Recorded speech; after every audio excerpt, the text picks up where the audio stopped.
बिस्मिल्लाहिर्रहमानिर्रहीम, अस्सलाम वालेकुम। आप सबको सुबह बखैर, गुड मॉर्निंग। और यकीनन अब तक तो आप लोग अपनी सुबह का आगाज़ भी कर चुके होंगे, क्योंकि ज़ाहिर सी बात है सूरज भी सर पर आ गया है और इस वक्त लोग आधे से ज़्यादा अपनी मसरूफियात जो हैं वो ख़त्म भी कर चुके होते हैं। बहरहाल हमारे प्रोग्राम का आगाज़ हो रहा है। आज के प्रोग्राम में बहुत इंटरेस्टिंग टॉपिक्स हैं जो कि आपसे शेयर करेंगे। सबसे पहले तो कुछ परेशानी वाली सूरत हाल है, उस पर बात कर लेते हैं। इस वक्त मुल्क में डेंगू की वबा जो है वो बहुत शिद्दत इख्तियार कर चुकी है। अगर हम बात करें नून लीग के दौरे हुकूमत में, जब ये वबा एकदम से शिद्दत इख्तियार की थी तो बहुत सारे इकदाम किए गए थे। बाहर के मुल्कों से भी लोगों को बुलाया गया था, जो एक्सपर्ट्स थे उनको बुलाया गया था डेंगू को कंट्रोल करने के लिए। लेकिन अगर हम अभी की सिचुएशन देखें तो कुछ अरसे में जबकि कोरोना अपनी शिद्दत पर था तो ऐसा लग रहा था कि जैसे कोरोना की वजह से उसका सद्दबाब करते करते कहीं ना कहीं डेंगू को जो था उसको नज़रअंदाज कर दिया गया, क्योंकि डेंगू हर साल अब आ रहा है। पिछले कुछ सालों से उस शिद्दत से नहीं आया, लेकिन इस साल डेंगू शायद अपने अरूज पर रहा है पिछले कुछ सालों की निस्बत। डेंगू की सूरत हाल क्या है, अस्पतालों में क्या सूरत हाल है, इस पर भी बात करेंगे। एक और टॉपिक के हवाले से जो मैं पहले ही आपसे डिस्कस कर लेती हूँ कि हम आजकल सोशल मीडिया का दौर है और सोशल मीडिया कब आपको स्टार बना दे, कब आपको गायब कर दे, इसका पता नहीं चलता। आप एकदम से चढ़ जाते हैं और एकदम से मंजर से गायब हो जाते हैं। ये अब वक्त ऐसा आ रहा है कि टेक्नोलॉजी के साथ साथ वक्त में तेज़ी आती जा रही है और सोशल मीडिया पे आप स्टार बन जाएं तो हर तरफ आप ही आप नज़र आते हैं। सोशल मीडिया के एक स्टार हैं जिनको आज प्रोग्राम में बुलाएंगे भी, आपसे मिलवाएंगे भी, लेकिन जैसे कि मैंने कहा कि सबसे पहले हम बात कर लेते हैं डेंगू के हवाले से। इस वक्त डेंगू की सूरत हाल बहुत ज़्यादा तशवीशनाक हो चुकी है और इसके लिए केयर तो डॉक्टर बताते हैं, लेकिन ऐसा लगता है कि डेंगू सिर्फ मच्छर के काटने से नहीं हो रहा बल्कि ये वायरस की शक्ल इख्तियार कर चुका है। सूरत हाल क्या है, इस पर हम बात कर लेते हैं। डॉक्टर बख्तियावर साहब हमारे साथ मौजूद हैं, focal person health care commission हैं और एमरजेंसी डायरेक्टर मेयो अस्पताल हैं। अस्सलाम वालेकुम डॉक्टर साहब। अस्सलाम वालेकुम मैडम। डॉक्टर साहब अल्हम्दुलिल्लाह, आप ठीक है? जी बिल्कुल सब खैरियत। अच्छा डॉक्टर साहब, सबसे पहले तो आपसे डेंगू की सिचुएशन हम जानना चाहेंगे कि इस वक्त डेंगू की सिचुएशन चल क्या रही है, कितनी कैजुअल्टीज़ हो रही हैं डेली बेसिस पर और कितने अस्पतालों में मरीज़ इस वक्त मौजूद हैं? अस्सलाम वालेकुम, बिस्मिल्लाहिर्रहमानिर्रहीम। मैडम जो आपने क्वेश्चन किया इसका ये है कि जो पहला सिनेरियो था ना शबाशी साहब के दौर का, वो था क्रिटिकल, इतने ज़्यादा थे लोग, उसमें मैनेजमेंट नहीं वो हो रही थी क्लिनिकल। अब जो है जो इस वक्त आया है हमारे पास पेशेंट वो क्रिटिकल है, उसमें ब्लीडिंग के साथ आ रहे हैं, हाई फीवर के साथ आ रहे हैं, ब्लीडिंग के बहुत ज़्यादा पेशेंट्स हैं। उनको मैनेज करना क्लिनिकली वो हमारे प्रोफेसर डॉक्टर सब मिलके मैनेज किया और अल्लाह का करम है कि अब डिक्लाइन की तरफ जा रहा है। इंशाल्लाह दिसंबर तक ये बिल्कुल आप देखेंगे कि 10% रह जाएगा, वो भी खत्म हो जाता है क्योंकि मच्छर इस वक्त ग्रो कर गया है। पहले लार्वा था, जब ट्रीटमेंट जो है वो करके अब वो जो मच्छर है वो काट रहा है और उससे सिवियरिटी आ रही है लोगों में। ज्यादातर हर एज के बंदे आ रहे हैं हमारे पास, लेकिन हमने देखे 326 बेड मेयो हॉस्पिटल में अरेंज किया है। डेग हमारा फोरम है जो डेंगू एक्सपर्ट एडवाइजरी ग्रुप है, वो हमें सारी इंस्ट्रक्शन देते हैं, एसओपीज देते हैं, हम उसके मुताबिक काम कर रहे होते हैं। और उसमें ये है कि क्लिनिकल साइड भी देख रहे हैं हम, जो सर्वेलेंस है उसको भी देख रहे हैं और ट्रीटमेंट का ये आलम है कि इस वक्त हमारे पास जब 326 बेड हमने लगाए हैं और रैंपेंट प्लान भी हमने बनाया हुआ है। हॉस्पिटल्स में डिफरेंट जो हैं कैटेगरीज के हॉस्पिटल्स जितने भी हैं उनमें डिफरेंट बेड्स हैं और उसका है कि एचआर क्या होता है उसमें, डॉक्टर्स का, पैरामेडिक्स वगैरह, ये सारे लोग मिल के नर्सेज हम लोग काम कर रहे हैं और हमने माशाल्लाह इसको टेक ओवर करते जा रहे हैं। और इस वक्त जो है ना हमारे पेशेंट कम होना शुरू हुए। सिवियरिटी थी पिछले महीने तो बहुत ज्यादा थी, बहुत रश था बहुत, लेकिन हम उसको टैकल करते जा रहे हैं। फिर एक गवर्नमेंट ने इतना अच्छा स्टेप लिया कि बैकअप प्लान जो था हमारा ये एक्सपो वाला, उधर हमें 300 जो है वो 40 बेड हमने वहाँ अरेंज किए हुए थे इसके लिए और सारे हॉस्पिटल्स अपना अमला दे रहा था। एडमिनिस्ट्रेशन जो है हमारे मेयो के पास थी, हमारे असद असलम साहब चीफ इसके प्रोग्राम थे चीफ, और उसके अलावा हमारे पास हमारे जो कहते हैं यहाँ सीओ साहब हैं साकिब सईद साहब, वो और एमएस साहब, हमारे बहुत ही ज्यादा हम लोगों ने मिलके काम किया है और इंशाल्लाह हमने उसको सबसाइड करना शुरू कर दी है। और अब हायरार्की नहीं है हमारे पास इस वक्त कोई भी, और हम उसको देखें पेशेंट को अगर कोई डिस्चार्ज होता है हमने इतना अच्छा सिस्टम किया हुआ है कि हम उसका बैकअप भी करते हैं। हम फिर बुलाते हैं कि भाई सीबीसी कराओ आगे 2 दफा आप लाजमी, एक दिन आओ, फिर अगले दिन आओ, 2 दिन के बाद। हम उसको फॉलो अप भी कर रहे हैं। दूसरे नंबर पे ये है कि जहां कंफर्म पेशेंट आता है वहां पर वो फिर वो IRS हो जाती है, वहां पर जो है स्प्रे हो जाता है। उनके 40 घरों के आगे पीछे जो घर होते हैं उनके 10-10 घर लिए जाते हैं, उनको स्प्रे किया जाता है। तो इस तरह गवर्नमेंट टैकल कर रही है, लेकिन ये क्रिटिकल स्टेज थी। पहली जो स्टेज थी वो पता नहीं था। आपकी इस बात, कथा कलामी की माजरत, आपकी इस बात से एक तासुर जो मुझे मिल रहा है कि जब पहले डेंगी आया पंजाब हुकूमत के दौर में, तब उससे और अभी में डेंगी का जो असर है उसमें शायद फर्क आया है। यानी आप ये कहना चाह रहे हैं कि डेंगी इस बार ज्यादा शिद्दत से उसका असर हो रहा है? इसमें शिद्दत से इसलिए आया है कि ये जो है इसकी जो टाइप्स हैं वो D1 आती थी, पहले D2 आती थी वायरस की, अब D4 D5 तक हैं। तो उसको मैनेज करना और उसकी ट्रीटमेंट देना, ट्रीटमेंट प्लानिंग करना, वो सारे मिलके फिर DAC के फोरम पे ये सारा काम किया जाता है, जो हमारा एडवाइजरी ग्रुप है डेंगी का। और वो हमारा क्लिक कर गया, हमने माशाल्लाह बिल्कुल जो है हम जीरो की तरफ जा रहे हैं। इंशाल्लाह दिसंबर तक जितनी सर्दी तेज होगी उतनी जल्दी जो है ये खत्म हो जाएगा। ये एपिडेमिक है, जो कोरोना था वो भी हमने टैकल किया म्यो वालों ने और सारों ने मिलके, लेकिन म्यो का ज्यादा जो होता है ना कंट्रीब्यूशन होता है लाहौर में, खासतौर पे पेरीफ्री के लोग इधर आते हैं और बहुत बड़ा सेटअप है हमारा और हम उसको सेटअप को बढ़ाते रहते हैं। डॉक्टर साहब, क्या इसकी डेंगी की इस बार ज्यादा शिद्दत इख्तियार करने की वजह कहीं ये तो नहीं है कि पंजाब गवर्नमेंट जब नून लीग के पास थी उस दौर में, तब डेंगी नया आया था, ये वबा नहीं आई थी, तो उन्होंने एकदम से इसके सदेबाब के लिए कोशिशें फौरन की, बाहर के मुल्कों से भी एक्सपर्ट्स बुलाए, स्प्रे भी करवाया गया। लेकिन इस बार पंजाब गवर्नमेंट ने ऐसा कुछ नहीं किया, कोई स्प्रे नहीं करवाए गए। जब सीजन बदला तब स्प्रे नहीं हुए और डेंगी के लिए भी कोई खास वार्ड्स भी नहीं बनाए गए थे। तो एकदम से वबा ने शिद्दत इख्तियार की है तो लोड पड़ा है, इसकी तो ये वजह भी हम कह सकते हैं। तो हमने टैकल भी कर लिया ना, हमने इसको टैकल भी कर लिया। हर हॉस्पिटल में बेड भी हैं, डॉक्टर्स भी हैं, फ्री मेडिसिन भी हैं, इन्हें आपको यहाँ कोई शिकायत नहीं है किसी किस्म की भी। वो छोटी मोटी डिले थोड़ा सा होता है, वो शिकायत होती है, लेकिन हमारे पास इस वक्त माशाल्लाह डेथ रेट्स भी कम था और मैनेजमेंट भी अच्छी है और हम पेशेंट्स को इंडोर के पेशेंट नहीं है। आप बात कर रहे हैं कि मैनेजमेंट अच्छी है और उसकी शिद्दत कम हो गई है, लेकिन डेंगी कोई नई वबा तो नहीं है, ये तो हर साल आता है और ये हम सबको पता है कि अब नवंबर शुरू हो गया तो डेंगी का मसला भी शुरू हो जाएगा। तो अभी लेकिन हमने इस बार देखा कि सिर्फ कोरोना होता रहा और डेंगी बिल्कुल नजरअंदाज हो गया। नहीं, वो ना एक्चुअली पता है ज्यादातर जैसे हमारा मीडिया आप लोग हैं वो ज्यादा फोकस करते हैं कोरोना को। जब ये आया है, कोरोना बहुत बड़ी वर्ल्ड लेवल पे है, पेंडेमिक है, पेंडेमिक होती है पूरी वर्ल्ड में होती है। लेकिन सब डेंगी भी तो फैल रहा है ना, डेंगी भी तो फैल रहा है, पहले श्रीलंका में था, फिर उसके बाद पाकिस्तान और भारत में भी तो है जी। अब ये खत्म होता जा रहा है, लेकिन इसको बिल्कुल रेडिकेट करना, खत्म करना, वो भी बड़ों की जिम्मेदारी है जो इसके ऊपर काम करें, रिसर्च करें और इसको खत्म करने की कोशिश करें। हमारा तो क्लिनिकल वर्क है और वो अल्लाह का करम है कि अल्लाह का करम है, नबी पाक के सदके से हम लोग इसको बिल्कुल सही जा रहे हैं इस वक्त। हमें कोई तनकीद नहीं है, हमारे मीडिया भी हमारे साथ है, अवाम भी साथ है। बस हमें ये है कि ना हमारी अवाम जो है वो थोड़ा सा सफाई का ख्याल रखे, पानी ना खड़ा होने दे, फुल स्लीव्स के कपड़े पहने, मॉस्किल लगा के निकलें घर से, एंटी रिपेलेंट जो होता है मॉस्किटो का वो पहन के वो लगा के जाएं, तो इस तरह वो बच सकते हैं। कोई मसला नहीं है। इसकी जो एहतियाती तदाबीर हैं उस पर भी मैं आपसे सवाल करूंगी, लेकिन पहले आपसे मैं ये जानना चाह रही थी कि अभी जो डेंगू की वबा ने एकदम से शिद्दत इख्तियार की है, तो क्या पंजाब गवर्नमेंट ने इस सिलसिले में कि इस पर अब किस तरह मजीद काबू पाया जाए, कोई एक्सपर्ट्स आप लोग भी बुलवा रहे हैं, कोई स्प्रे वगैरह क्या बाहर से मंगवाए जा रहे हैं, ये सब कुछ यहाँ दस्तयाब है, तमाम एक्सपर्ट्स यहाँ मौजूद हैं? दस्तयाब है, सारा काम हो रहा है और ये देखें कि आप डिक्लाइन की तरफ जा रहे हैं। अगर ज्यादा होता है तो आप खुद आके आपको पता होता है कि एक बेड पे 2-2 हैं, 3-3 हैं, लोग गिर रहे हैं, लेकिन हमने ये सारा टैकल कर लिया है। मैडम हमारी मिनिस्टर है, हमारी गवर्नमेंट है, हमारे ये जो सारे एक्सपर्टीज हैं, ये सारे मिलके हमें जो है ना इसके ऊपर हम काम करते हैं और मीटिंग होती है इनकी बाकायदा और उसके ऊपर वर्कआउट होता है और उस पर कहते हैं कि ये ऐसे ऐसे करना है और उसके ऊपर फिर सारे प्रोफेसर मेडिसिन के वो ज्यादा काम कर रहे हैं क्योंकि उन्हीं का काम है, क्लिनिकल वर्क है ये सारा।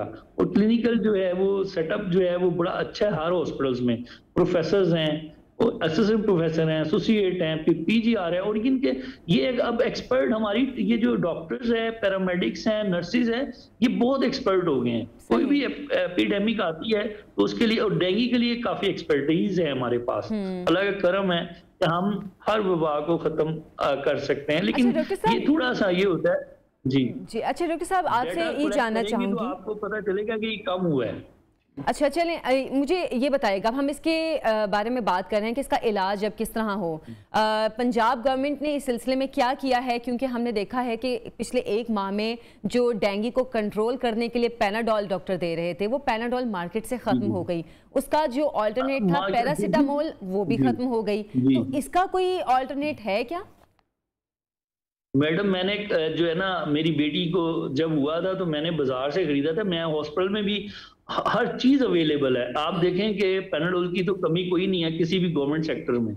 ठीक है, हर चीज मिल रही है। अब जो प्राइवेट होता है उसका हमें नहीं पता होता इतना, हमें तो पब्लिक सेक्टर का पता है कि हमने हर चीज अवेलेबल की है। सबसे बड़ी बात है कि इसका एक इंजेक्शन होता है डेक्सट्रॉन 40, वो आप देखेंगे हमारे वो 5-6 हज़ार पड़ा हुआ था जब ये शुरू हुआ है, और हमने पूरे लाहौर में इसका प्रोटोकॉल था। ये पंजाब हेल्थ केयर कमीशन की तरफ से हमारे सेक्रेटरी साहब की तरफ, सेक्रेटरी साहब हमारे डॉक्टर हैं और वो बड़ा अच्छा इसके ऊपर वर्क कर रहे हैं। ठीक है, सेक्रेटरी जावेद अहमद काजी साहब, वो बहुत अच्छा वर्क कर रहे हैं उसके ऊपर, और हमें दिन रात एक करके हमें वो रातों को भी बताते हैं हमें कि ये काम करो, ऐसे करो, ऐसे करो, और हमने माशाल्लाह इस पे काफी वर्क करके। और अच्छा डॉक्टर साहब, मतलब आप ये कहना चाह रहे हैं कि ये प्राइवेट सेक्टर की गलती की वजह से मार्केट से पैनाडोल, पैरासीटामोल जो है वो गायब हुई है? वो मार्केट है, मार्केट में हर चीज अगर एक शॉर्ट करेंगे तो कमाएंगे। ये है कि कमी कोई नहीं है, गवर्नमेंट की तरफ से कोई कमी नहीं है। अच्छा। ठीक है, आप देखेंगे डेक्सट्रॉन 40 सारे अस्पतालों को दिया गया है। म्यों के पास 6 हज़ार पड़ा था, तो हमने प्राइवेट सेक्टर को भी हमने उनका कोटे के मुताबिक देते हैं, और वही इस पे इफेक्ट करता है ज्यादा। और जो क्रिटिकल मरीज होते हैं उनको डेक्सट्रॉन 40 अभी भी हमारे पास पड़ा हुआ है, और हर जगह, हर हॉस्पिटल, प्राइवेट हॉस्पिटल में, पब्लिक सेक्टर में, म्यो में पड़ा था, और हमने सारी डिस्ट्रीब्यूशन की है। अच्छा, मतलब हम अपने नाज़रीन को फिर ये बता दें कि जो गवर्नमेंट सेक्टर्स हैं, गवर्नमेंट हॉस्पिटल्स हैं, वहां पर डेंगू कंट्रोल करने के लिए पैनाडोल, पैरासीटामोल और जो तीसरी मेडिसिन डॉक्टर साहब बता रहे हैं डेक्सन 40, वो अवेलेबल हैं। अगर आपको मार्केट से नहीं मिल रही तो आपको गवर्नमेंट सेक्टर से वो मिल सकती हैं। अच्छा डॉक्टर साहब, ये बताइएगा कि जो ज्यादा शिद्दत के डेंगू के मुतासिरा मरीज हैं, उनका इलाज किस तरह कर रहे हैं? उसके लिए ना गवर्नमेंट ने ये किया है कि एक तो आइसोलेशन वार्ड बनाए हैं, उसके अलावा HDU बनाया, हाई डिपेंडेंसी यूनिट। वहां पर कार्डिक मॉनिटर भी होते हैं, वो हमने वेंटिलेटर भी रख दिए हैं। हमारी जो एक्सपर्ट लोग हैं वो भी होते हैं, वो उनको टैकल कर लेते हैं क्रिटिकल को। अगर ज्यादा जरूरत है तो ICU भी इस्टेब्लिश है। ICU में हर किस्म की फैसिलिटी होती है, तो क्रिटिकल मरीजों को फौरन ICU में, IGU में भेज देते हैं, और वहां उनका ट्रीटमेंट हो जाता है। ये कोई मसला नहीं है उसका, क्योंकि ये ट्रीटेबल डिजीज है। ये वो नहीं है कि ट्रीटेबल नहीं है, ये ट्रीटेबल डिजीज है। इसलिए आप देखें कि रेशो जो है रिकवरी की, जितने पेशेंट डिस्चार्ज होते हैं रिकवरी के साथ होते हैं, और वो बिल्कुल अल्हम्दुलिल्लाह से जाते हैं। डेथ रेट तो ये होता है कि बहुत ही क्रिटिकल आया मरीज, उसने इलाज ही नहीं कराया, तो उसके ऊपर जाता है, अदरवाइज तो टैकल कर लेते हैं हम बहुत अच्छा। अच्छा चलें, बहुत शुक्रिया डॉक्टर साहब। डॉक्टर बख्तियावर साहब हमारे साथ मौजूद थे, और डेंगू के सदेबाब के लिए पंजाब हुकूमत अपनी तरफ से तो इकदाम कर रही है, और जैसे कि उन्होंने बताया कि मार्केट में जो मेडिसिन नहीं मिल रही वो सिर्फ प्राइवेट सेक्टर्स में शायद नहीं मिल रही, गवर्नमेंट सेक्टर में ऐसा कोई मसला नहीं है। अच्छा, अब अगले टॉपिक की जाने बढ़ते हैं। हमने फिल्मों में आयरन मैन, सुपरमैन और पता नहीं कौन कौन से मैन बहुत सारे देखे हैं। खैर अब तो नाम याद नहीं आ रहा है, इसलिए मैंने फटाफट गुजार दिया। लेकिन हमने रियल लाइफ में शायद ऐसे करेक्टर्स नहीं देखे होते, इसलिए हमें लगता है कि वो सिर्फ फिक्शन के करेक्टर हैं। रियल में ऐसा किसी आदमी का कोई ताल्लुक नहीं होता। लेकिन पाकिस्तान में ऐसा एक शख्स मौजूद है जिसको हम फिक्शन करेक्टर नहीं बल्कि रियल आयरन मैन कह सकते हैं, और उनके बारे में ये कहा जाता है कि वो इतनी भारी भरकम गाड़ियों को भी घसीट लेते हैं, स्टील मैन भी उनको कह सकते हैं। उनसे आपको मिलवाएंगे, लेकिन एक ब्रेक के बाद।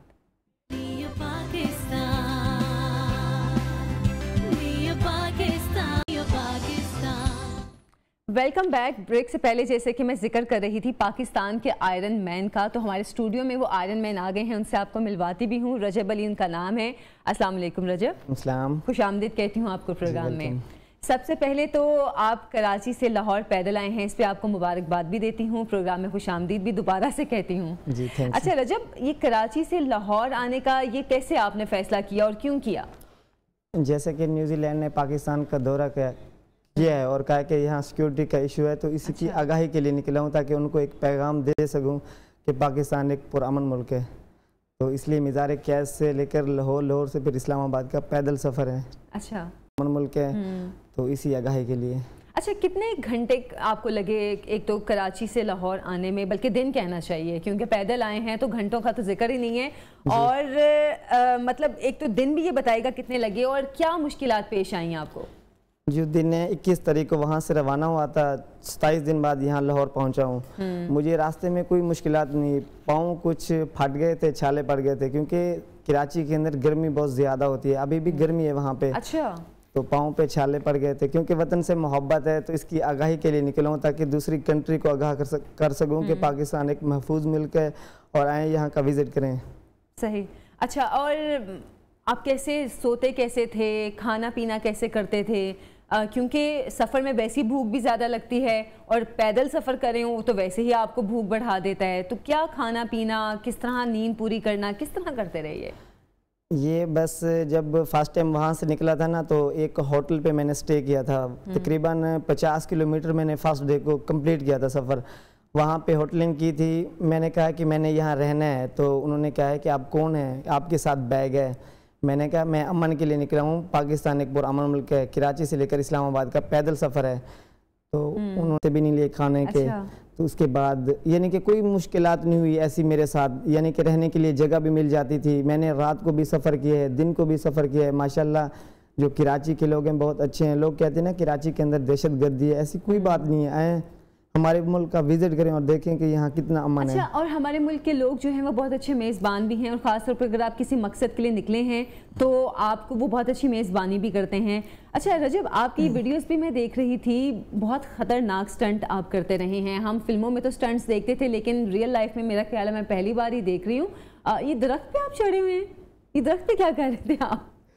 ये मुख्तलिफ स्टंट करता हूँ, डेंजरस। मैंने ये एक टेक्निक अपनाई है कि मैं पाकिस्तान के लिए एक मेडल लाऊं, मुख्तलिफ स्टंट करूँ डेंजरस, ताकि मेरे मुल्क की हौसला अफजाई हो और दुनिया आलमी सतह पर मैं कोई मुकाबले करूँ ताकि मेरे मुल्क का नाम रोशन हो। बाकी ये सिंध के लोग हैं, मेहमान नवाज हैं, लोगों के घरों में गया हूँ, होटलिंग की है, माशाल्लाह इतने अच्छे हैं कि आपको मैं आगाह नहीं कर सकता। बहुत ही अच्छे लोग हैं यहाँ के सिंध के, और माशाल्लाह पंजाब के तो बेसिकली। उसके बाद सदगमबाद, रहीम यार खां, और उसके बाद अलीपुर, अलीपुर से खानगढ़, खानगढ़ के बाद मुजफ्फरगढ़, उसके बाद मुल्तान, मुल्तान, जहाँ जहाँ गुजरता गया वहाँ मेरे भरपूर इस्तकबाल किए, लोगों ने हौसला अफजाई की, दिल से आपको खुशामदीद कहा हर शहर में। अच्छा, साथ साथ आपकी वीडियोस को भी मैं एक्सप्लेन करना चाह रही हूँ। मैं देख रही थी कि आपके ऊपर से गाड़ी भी गुजर जाती है, आपको कुछ नहीं होता, बाइक के ऊपर भी आप उल्टे लटक जाते हैं। हालांकि ये बहुत ख़तरनाक स्टंट है, आप अपनी रियल लाइफ में इसको बिल्कुल ना करें, लेकिन क्योंकि रजब अली इस चीज़ में एक्सपर्ट हैं, और कुछ जैसे कि मैं बात भी कर रही थी कि वो आयरन मैन हैं, हर तरह के स्टील को भी वो घसीटते हैं, बड़ी बड़ी गाड़ियों को भी वो घसीटते हैं, तो रजब अली का कुछ और अंदाज है। अब ये देख भी आपने दांतों से पकड़ी है, तो दांतों को तकलीफ नहीं हुई आपके? मेरे तो दांतों नहीं, में क्योंकि ये मैंने कहीं से सीखे नहीं स्टंट, ये कुदरती है मेरे। यानी कि हमारा इलाका बहुत है छोटा है, जो डिस्ट्रिक्ट मुजफ्फरगढ़ सिटी इंशाज महल, वहाँ ऐसे कुछ ऐसी चीज़ें नहीं है ताकि मैं यूज़ करूँ, ना ही वहाँ जिम क्लब हैं। ऐसे मैंने खुद से ये सीखे हैं सब कुछ। मतलब बचपन से ये सब कुछ करते आ रहे हैं, कभी अम्मी अबू से डांट नहीं पड़ी? ये क्या कर रहे हैं? अम्मी अबू डांटते हैं, लेकिन क्या करूँ, मेरी ख्वाहिश है कि मैं अपने मुल्क के लिए कुछ करूँ ताकि मुझे भी किसी गेम में मिल जाए कोई कंपटीशन, तो उसके लिए मैं तैयारी करूं और अपने मुल्क के लिए कोई मेडल ले। अच्छा रजब, आपने कभी कोशिश नहीं की कि Guinness book of world record के लिए कुछ ऐसा करें कि जिसमें उसमें आपका नाम आए, पाकिस्तान के सिलसिले में नाम आए? ये मेरे लिए रिकॉर्ड है। देखिए ना, मैंने 27 दिन के अंदर जो वो तकरीबन 1300 जो 80 किलोमीटर सफ़र है वो मैंने कंप्लीट कर लिया है। सुबह मैं 6 बजे निकलता था और शाम को 6 बजे तक, क्योंकि 50 से 55 किलोमीटर करना बहुत ही मुश्किल होता है। आम आदमी तकरीबन वो 30 से 35 किलोमीटर कर सकता है सफ़र, मैंने उससे भी ज़्यादा बढ़ के किया है। अच्छा। तो मेरे लिए ये किंग ऑफ वर्ल्ड रिकॉर्ड भी है। अच्छा, चलें, ये आपकी जो एक्सपर्टीज़ है इस पर तो हम बात करते रहेंगे। आपकी थोड़ी पर्सनल लाइफ के हवाले से बात करते हैं। क्या करते रहे आप अब तक? मंगनी वगैरह हो गई आपकी? जी बिल्कुल हो गई, मेरी शादी हो गई है, 2 बच्चे हैं माशाल्लाह। अच्छा माशाल्लाह, मतलब मंगनी तो बहुत पहले की बात है, आपकी तो माशाल्लाह शादी भी हो गई है, बच्चे भी हैं। बेगम ने कभी मना करती कि क्या कर रहे हैं आप? मना करती है, लेकिन मैं किसी की नहीं सुनता, क्योंकि मेरे अंदर जुनून और जज्बा है कि मैं कुछ करूं। अच्छा, अपनी लाइफ चेंज करूं। मैं एक निहायत ही गरीब घराने से ताल्लुक़ रखता हूं, मैं बेसिकली जॉब करता हूं वहाँ अपने सिटी के अंदर।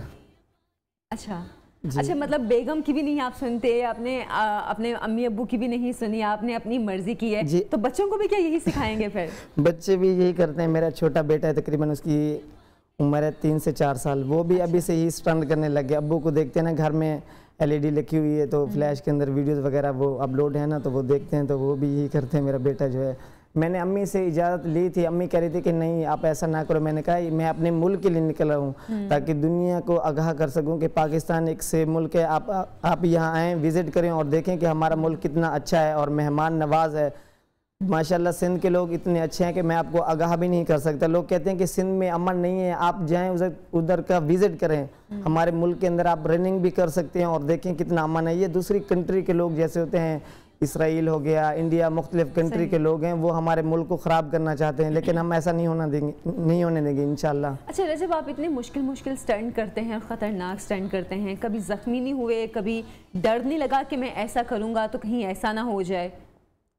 नहीं, हमारी मैसें हैं, हमें जो ताज़ा फ्रेश दूध हर चीज़ मिल जाती है। चोटें लगती हैं लेकिन बर्दाश्त करनी पड़ती है ना। अगर मतलब कुछ कोई बड़ी इंजरी नहीं हुई कभी? नहीं, आज तक बिल्कुल नहीं हुई। और ये जो गाड़ी के अपने ऊपर से गुजार लेते हैं आप, तो क्या इसमें भी कोई ऐसा मसला नहीं हुआ? क्योंकि अल्लाह ना करे किसी के साथ ऐसी तकलीफ हो, हम देखते हैं कि गाड़ी का ज़रा पाँव के ऊपर से भी ज़रा गुजर जाए तो पाँव इतना सूज जाता है या कोई फ्रैक्चर हो जाता है। कभी आपको ऐसा कोई मसला नहीं हुआ? नहीं, मैं 3 घंटे के लिए रनिंग और ट्रेनिंग करता हूँ, हार्ड वर्किंग करता हूँ ना, ऐसा कोई भी मसला नहीं हुआ मेरे साथ। क्योंकि मैं एक्चुअली ये जिम वगैरह जैसे होते हैं ये नहीं करता, मैं ऐसे खुद में छोटी सी जिम बनाई हुई है वो करता हूँ। माशाल्लाह हार्ड है मेरा, जिससे मुझे कुछ भी नहीं होता। अच्छा, यही मैं सवाल पूछना भी चाह रही थी, क्योंकि मेरे जहन में जब रजब अली के इन्होंने बताया मुझे, तो मेरे जहन में था कि बहुत कोई बॉडी बिल्डर टाइप का बंदा होगा, कोई हैवी सा, कोई ऊंचा लंबा सा बंदा होगा, लेकिन आप बहुत स्मार्ट से हैं रजब जी। तो इतनी हिम्मत, इतनी ताकत कहाँ से आती है? बस ये को ज़्यादा अगर बंदा फिटनेस उसकी ज़्यादा हो, जो बॉडी ज़्यादा हो, तो वो कुछ भी नहीं, वो सिर्फ वज़न उठा सकता है या किसी से लड़ सकता है। जो मेरे स्टैंड है ना, बेसिकली मुझे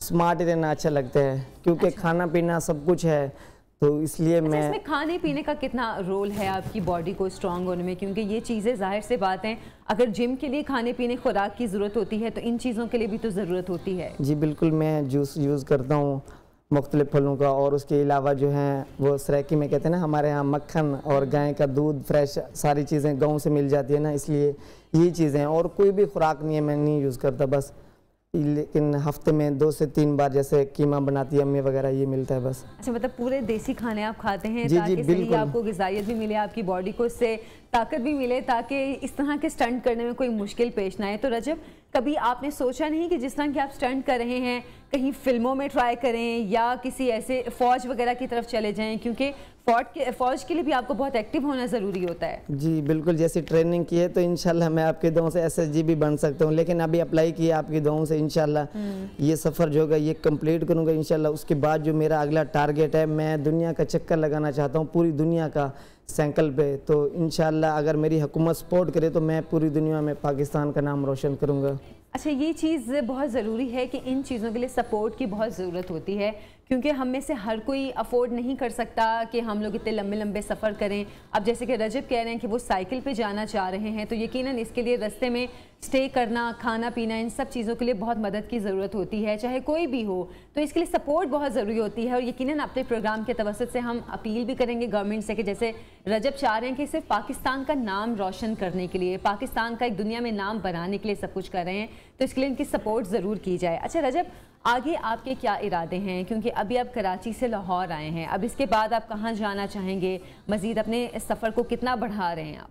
ये लाहौर से लेकर इस्लामाबाद भी जाना है अभी। वहाँ मेरा जो इख्तिताम होगा वो फैसल मस्जिद होगा। अच्छा। और मैं हुकूमत से ये दरख्वास्त करता हूँ कि मेरी आएँ वहाँ हौसला अफजाई करें, क्योंकि मैं एक अमन का सफ़ीर हूँ और दुनिया को पैगाम देने के लिए निकला हूँ कि पाकिस्तान एक पुरअमन मुल्क है। और ये दिखाना चाहता हूँ कि पाकिस्तान का कौन सा शहर और कौन सा अज़ला और कौन सा सूबा जो है वो दहशत गर्दी से पाक है। माशाल्लाह मुझे 27 दिन हो गए, मुझे किसी भी चीज़ की कोई परेशानी नहीं हुई। माशाल्लाह हमारा मुल्क बहुत अच्छा है।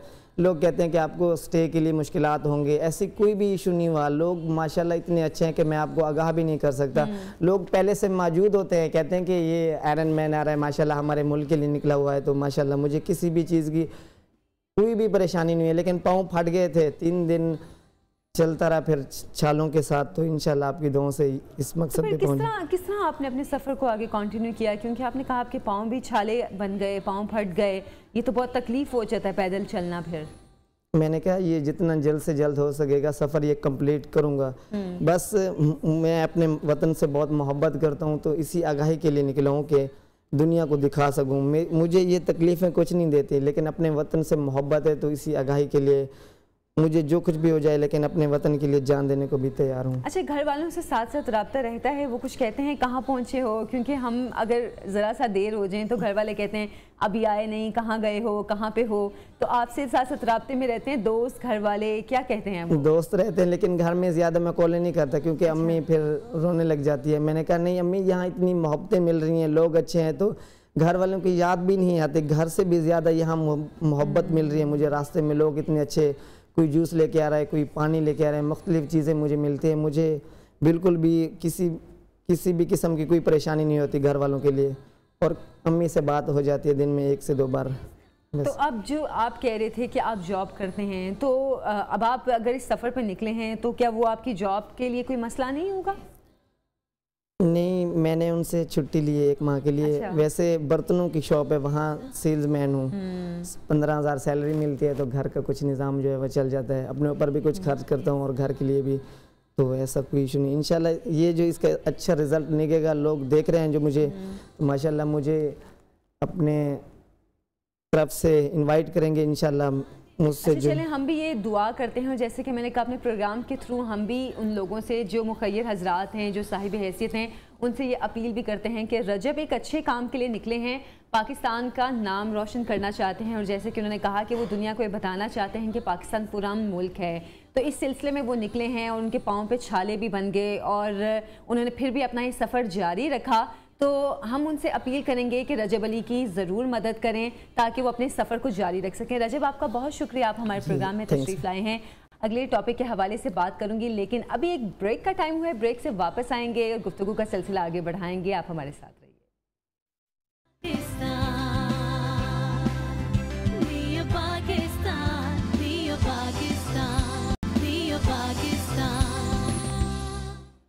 Welcome back. और जो मतलब मैं नेक्स्ट सेगमेंट शुरू करने जा रही हूँ उसके हवाले से मैं पहले ही साफ कहना चाह रही हूँ उन तमाम यंगस्टर्स को जो कि फ्यूचर में कुछ करना चाह रहे हैं कि वो हमारा ये टॉपिक ज़रूर देखें, हमारा ये सेगमेंट ज़रूर देखें, क्योंकि बहुत इंटरेस्टिंग होने वाला है।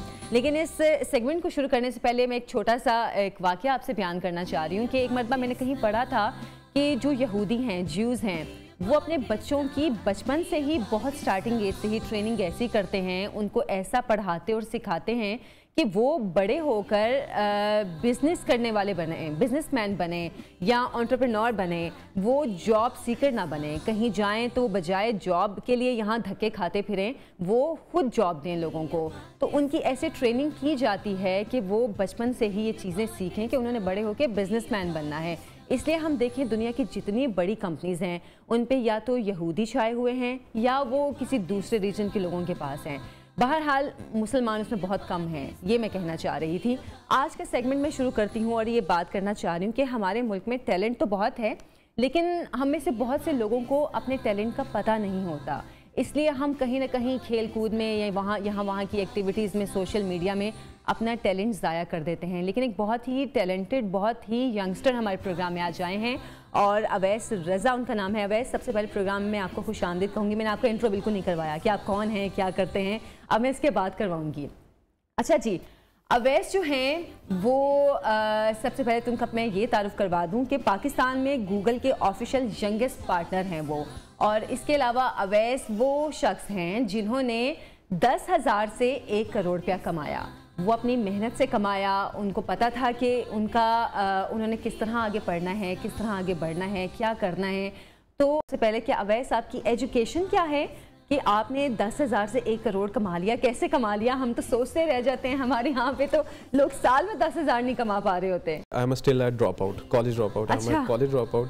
और यूनिवर्सिटी में कभी नहीं गया, डिग्री मेरे पास कोई भी नहीं है, बट ऑब्वियसली इंटरनेट का दौर है, यूट्यूब का दौर है, हर बंदा अगर चाहे तो पढ़ भी सकता है, ऑनलाइन एजुकेशन भी हासिल कर सकता है। तो उसी से मैंने अपनी जो है वो एजुकेशन का आगाज़ किया, यूट्यूब से ऑनलाइन जो डिफरेंट प्लेटफॉर्म्स हैं उनसे पढ़ा, और गूगल क्लाउड एक्सपर्टीज़ जो है वो मैं उसका एक्सपर्ट हूँ, गूगल क्लाउड।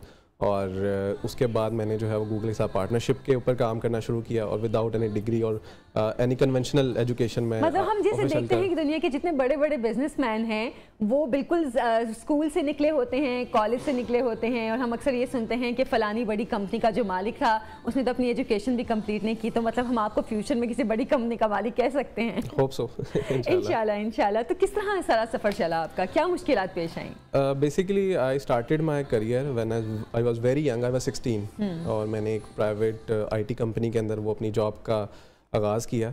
वहाँ पे मैंने जो है वो अब वहाँ से ही बेसिकली मैंने जो है वो अपना लर्निंग का प्रोसेस भी शुरू किया और सारी चीज़ें शुरू की। और मेरी जो पहली जॉब थी वो इतनी बेसिक थी कि I used to scroll all the day, कि सिर्फ मैंने बैठना और माउस से मैं स्क्रॉल करता था, और इसके अलावा मेरा कोई काम नहीं था। अच्छा, बस स्क्रॉल करते, बस स्क्रॉल कुछ नहीं करना, स्क्रॉल मतलब कोई वेबसाइट नहीं, कुछ ऐसा नहीं, बस आपने स्क्रॉल करना है। एजुकेशन भी मेरी ऑब्वियसली सिर्फ मैट्रिक मैंने किया था तब, और ना कोई डिग्री थी ना कुछ था, तो इतना बेसिक सा था। और वहाँ से ही फिर स्टडी करते करते, लर्न करते करते मैंने एक कंपनी अपनी बनाई। और ऑब्वियसली हर सक्सेस के पीछे कोई ना कोई आपका एक ऐसा पेन पॉइंट होता है जो कि आपको पिंच करता है और आपको बताता है कि भाई you have to do this. तो मैंने एक अपनी जॉब के बाद अपनी एक कंपनी बनाई अपने वेरी चाइल्डहुड फ्रेंड्स के साथ, और हमने जो है वो बड़ी सक्सेसफुल एक कंपनी जो है ना वो शुरू की। हम कामयाब भी उसमें होना शुरू हुए। वो कहते हैं ना कि दोस्त कामयाब हो जाए तो दुख होता है, नहीं उसमें इस तरह से है, लोग दोस्त अगर फर्स्ट आ जाए तो फेल हो जाए तो दुख होता है, फर्स्ट आ जाए तो और दुख होता है। तो मेरे जो दोस्त थे उनको ज़्यादा दुख हो गया, जिसकी वजह से वो मेरी कंपनी जो है उन्होंने टेक ओवर कर ली। एक दिन मेरे पास आते हैं और एक पेपर मुझे देते हैं और कहते हैं कि जी आप इस पे साइन कर दें। और इनफैक्ट साइन तो मैंने नहीं किया, लेकिन मैंने उनको वैसे ही वो कंपनी दे दी। और उसके बाद मैंने अपना सोलो जर्नी स्टार्ट की, और अल्हम्दुलिल्लाह I am doing well today. पहले आपने फ्रेंड्स के साथ शुरू किया और फिर उसके बाद आपने अपना सोलो जो था बिजनेस स्टार्ट किया, जो भी अपना काम कर रहे हैं अपने साथ साथ। तो आपको क्या लगता है कि जब पहले आप वो कर रहे थे उनके साथ और जो अभी आप कर रहे हैं, ज़्यादा अच्छा टाइम कौन सा था? देखिए ऑब्वियसली अच्छा टाइम तो वही होता है जिसको आप कहते हैं गुजर गया, ठीक है, लेकिन अल्हम्दुलिल्लाह फाइनेंशियली और professionally I am doing well now. अच्छा, ज़्यादा बेहतर अभी हैं। तो अवैस वो राज बता दें, आपने 10,000 से 1 करोड़ कैसे कमा लिया? बेसिकली जब मैंने पार्टनरशिप की गूगल के साथ, तो गूगल की एक प्रोडक्ट है गूगल फॉर एजुकेशन। जब कोविड भी आया, हमारे पास कोई निजी यूनिवर्सिटीज़ या स्कूल्स के पास कोई ऐसा सिस्टम नहीं था जिससे वो ऑनलाइन बच्चों को पढ़ा सकें, एजुकेट कर सकें। तो आई वॉज द वन जिसने ये इनिशिएट लिया था पाकिस्तान में। प्रोडक्ट तो ऑब्वियसली मौजूद थी, लेकिन लोकल रिप्रेजेंटेटिव कोई नहीं था यूनिवर्सिटीज़ के पास। तो मैंने यूनिवर्सिटीज़ के साथ कोलैबोरेट किया, स्कूल के साथ कोलैबोरेट किया, और उनको ऑनलाइन एजुकेशन वाला ये जो सारा सिस्टम आज हम देखते हैं गूगल क्लासरूम और ये सारा कुछ, इनके ऊपर किया। फिर कमर्शियल सेक्टर के अंदर ईमेल सर्विसेज होती हैं, वेबसाइट डेवलपमेंट की सर्विसेज होती हैं, डिजिटल मार्केटिंग की सर्विसेज होती हैं। तो ये कुछ सर्विसेज थी जिनके ऊपर मैंने जो है वो अपने आप को एक्सपर्ट किया, इस काबिल किया कि आई एम डूइंग वेल। और इस चीज़ से जो एक नतीजा निकलता है वो ये है कि आपके लिए आगे बढ़ने के लिए सबसे जो बेहतरीन पॉइंट है, जो सबसे बेहतरीन चीज़ है, वो मेहनत और लगन है। आपकी एजुकेशन अगर कम भी है, आपका कोई गोल है, तो उसके लिए मेहनत सबसे ज़रूरी है। आप जिस भी फील्ड में चले जाएं, मेहनत नहीं करेंगे तो आप जिस पॉइंट पे खड़े हैं उसी पे खड़े रहेंगे। अच्छा अवैस, अच्छा कामयाब इंसान बनने के लिए, अभी तो आप बहुत यंग एज में हैं, 24 ईयर आपकी एज है, लेकिन फिर भी आपने माशाल्लाह इतनी सक्सेस हासिल की है, तो आपसे सवाल करना तो बनता है कि हमारे यहाँ पे लोग जो हैं, लड़के लड़कियाँ यंगस्टर्स जो हैं, वो मास्टर्स कर लेते हैं और डबल MA भी कर लेते हैं, लेकिन उनका कोई गोल नहीं होता, उनको ये नहीं पता होता हमने आगे करना क्या है। हमने डबल MA कर लिया, हमने अब उसमें PhD कर ली, लेकिन ये नहीं पता हमने आगे किसी जॉब में लगना है, प्रोफेसर बनना है, क्या करना है। कोई ऐसी टिप दें कि जिससे हम उन लोगों को बता सकें कि एक्चुअली एजुकेशन को किस तरह आप अपने यूटिलाइज कर सकते हैं। देखिए आज के दौर में चीज़ें जितनी आसान है उतनी मुश्किल भी हैं, क्योंकि एजुकेशन जितनी फ्रीली अवेलेबल है, डिस्ट्रैक्शंस भी उतनी ही हैं। लेट्स से सोशल मीडिया आपको बहुत ज़्यादा आपके टाइम को ज़ाया भी कर सकता है और आपको बहुत ज़्यादा फ़ायदा भी दे सकता है। आई मस्ट से कि मैंने जितना सोशल मीडिया को यूज़ करके अपने आप को ग्रूम किया है, अपने आप को आगे बढ़ाया है, और मेरी एज में यंगस्टर्स मोस्टली जो है वो उसको सिर्फ वीडियोस एंटरटेनमेंट के लिए यूज़ कर रहे हैं। बल्कि आजकल तो यूट्यूब और टिकटॉक इन सब चीज़ों में सब लगे रहते हैं। जी बिल्कुल ऐसे ही है। लेकिन इसके साथ अगर आप लेट्स से अगर आपने कन्वेंशनल स्टडीज़ करनी है, डॉक्टर बनना है, इंजीनियर बनना है, वो तो फिर तो ठीक है आपके लिए। हाँ, वो तो एक लेकिन अगर आप एंटरप्रेन्योरशिप की तरफ जाना चाहते हैं, ऑनलाइन अर्निंग करना चाहते हैं और ऑनलाइन यानी कि एक इस तरह का अपना डिजिटल बिजनेस बनाना चाहते हैं, कन्वेंशनल बिजनेसेस तो बहुत सारे हो गए हैं, डिजिटल बिजनेसेस ही बनते हैं। डिजिटल बिजनेस अगर आप करना चाहते हैं तो आपको इन प्लेटफॉर्म्स को अपनी एजुकेशन के लिए यूज़ करना पड़ेगा। तो ऑनलाइन जो डिग्रीज होती हैं वो क्या रिलायबल होती हैं? देखें, डिग्रीज तो आप यहाँ पे बैठ के स्टैनफोर्ड यूनिवर्सिटी की भी ले सकते हैं, बट अगर आप करने के लिए जो है ना वो विलिंग हो। इस मकसद के लिए मैंने एक प्रोग्राम शुरू किया है अपने प्लेटफॉर्म से। मैंने कुछ कोर्सेज लॉन्चअप किए हैं, ठीक है, तकरीबन 15 to 20 कोर्सेज हैं जिनको स्टडी करके कोई भी अगर यंगस्टर है या कोई भी अगर बंदा है, कॉलेज में है, यूनिवर्सिटी में है, इनफैक्ट स्कूल में है, हाउस वाइफ्स हैं और जो अपने जॉब से बिज़नेस की तरफ जाना चाहते हैं या बिज़नेस से साइड बिज़नेस की तरफ जाना चाहते हैं, तो वो उन कोर्सेज़ को स्टडी अप करके तो अपना ये गोल अचीव कर सकते हैं। फ्री ऑफ कॉस्ट वो कोर्सेज़ अवेलेबल हैं और मैं 1-to-1 फ्री कंसल्टेंसी भी दे रहा हूँ। तो अगर तो कोई भी यंगस्टर काम करना चाहते हैं, ऑनलाइन पैसे कमाना चाहते हैं, तो डू कॉन्टैक्ट मी। अच्छा अवैस, अगर आप एंटरप्रेन्योर बनना चाहते हैं, अगर अपना बिजनेस स्टार्ट करना चाहते हैं, उसके लिए आपका फाइनेंशियली कितना स्ट्रांग होना ज़रूरी है? आपके पास कितने पैसे हों कम से कम कि आप उस बिज़नेस को स्टार्ट कर सकें? चलें, आपकी तो 10,000 से बात शुरू होती है, लेकिन आप गूगल के साथ अटैच थे, गूगल के साथ आप काम कर रहे थे, लेकिन जो लोग अपना बिजनेस करना चाह रहे हैं, कितने पैसे कम से कम होने चाहिए? देखिए, गूगल के साथ तो मैंने जो है वो व्हेन आई वाज 22 तब मैंने काम शुरू किया। उससे पहले मैं जॉब ही करता था ऑब्वियसली।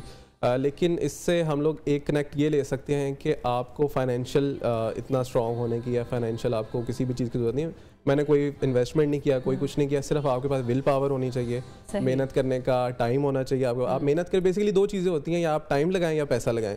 तो इसमें अगर आप टाइम लगाएं, अपने दिन के 12, 14, 18 घंटे दें, और डेफिनेटली हर कोई कर सकता है। अच्छा, ये बात तो मैं भी मानती हूँ कि अगर आप अपने करियर के स्टार्ट में थोड़ी सी मेहनत, थोड़ी सी मुशक्कत बर्दाश्त कर लेते हैं तो जो आगे आने वाला टाइम है वो आपका आसान हो जाएगा। और दूसरी चीज़ ये कि बहुत यंग एज से हमें मेहनत करना शुरू कर देनी चाहिए। जैसे ही आप 20 साल के हैं, 21 साल के हैं, एजुकेशन आप भले जो भी ले रहे हैं, अगर आप तभी से जॉब स्टार्ट कर देते हैं तो कहीं ना कहीं 30 तक जाते जाते आप उस चीज़ में बहुत स्ट्रांग हो जाएंगे कि आपको पता होगा आपने आगे करना क्या है, आपकी विल पावर इसमें बहुत स्ट्रांग हो जाएगी। ऐसा है कि नहीं है? जी जी बिल्कुल। आपने एक बात की थी स्टार्टिंग में ज्यूश फैमिलीज़ की। बेसिकली वो होता ही है कि जब उनका बेबी पैदा भी नहीं होता ना, तो वो जो हस्बैंड और वाइफ है वो आपस में मैथ्स जो है ना वो सॉल्व करते हैं। एग्जैक्टली, मैंने भी तो वो वहाँ से ही उनकी ट्रेनिंग शुरू हो जाती है। और आई थिंक कि अब जितना एडवांस टाइम आ चुका है, हमारे बच्चे बहुत स्मार्ट हैं। 3 साल का बच्चा हो, 2 साल का बच्चा हो, उसको यूट्यूब का भी पता है, उसको पता है कि मैंने। अच्छा, आप इस चीज़ को स्मार्ट होने की उसमें गिनेंगे कि बच्चे को अगर यूट्यूब का या इन वेबसाइट्स का या फिर ये सोशल मीडिया का पता है, या आप कहेंगे कि सोशल मीडिया की तरफ रुझान गलत जा रहा है? इसको स्मार्ट होना कहेंगे, क्योंकि उससे बहुत सारे लोग जो है वो मिलीनियर्स भी हो गए और बहुत सारे लोग बर्बाद भी हो गए। ठीक है, तो जो इनिशियल कोई बच्चा है उसको तो हम यही कहेंगे वो स्मार्ट बच्चा है, अगर उसको राइट डायरेक्शन में डाला जाए तो वो कामयाब हो सकता है। देने की जरूरत है। डायरेक्शन ऑब्वियसली, डायरेक्शन तो बहुत ज़रूरी है, लेकिन आपको मेंटोर का होना बहुत ज़रूरी है। मेंटोर, कोई लोग होते हैं मेंटोर के बगैर ही अपने आप को एस्टैब्लिश इतना कर लेते हैं, लेकिन जो एवरेज एक बंदा है उसको अगर एक मेंटोर मिल जाए, उसमें विल पावर हो, डिवास्टेटिंग हो वो अपने करियर को लेकर, तो ही कैन डू। और इसके लिए प्लेटफॉर्म होना कितना ज़रूरी है? प्लेटफॉर्म तो जी सिर्फ एक लैपटॉप चाहिए आपको, इंटरनेट चाहिए, दैट्स ऑल यू नीड। अच्छा, चलें अवैस, बहुत शुक्रिया आपका, आप हमारे प्रोग्राम में तशरीफ लाए। और जैसे कि मैं बात करी थी कि यंगस्टर्स ये सेगमेंट ज़रूर देखें, क्योंकि आपको बहुत अच्छी अच्छी टिप्स भी मिल जाएंगी। तो बहरहाल मुझे भी कुछ अच्छी सी टिप्स मिल गई हैं अवैस के ज़रिए। तो अगले सेगमेंट की जानिब बढ़ेंगे, लेकिन अभी एक छोटी सी ब्रेक लेंगे। ब्रेक से हम वापस आएंगे, आप कहीं मत जाइएगा।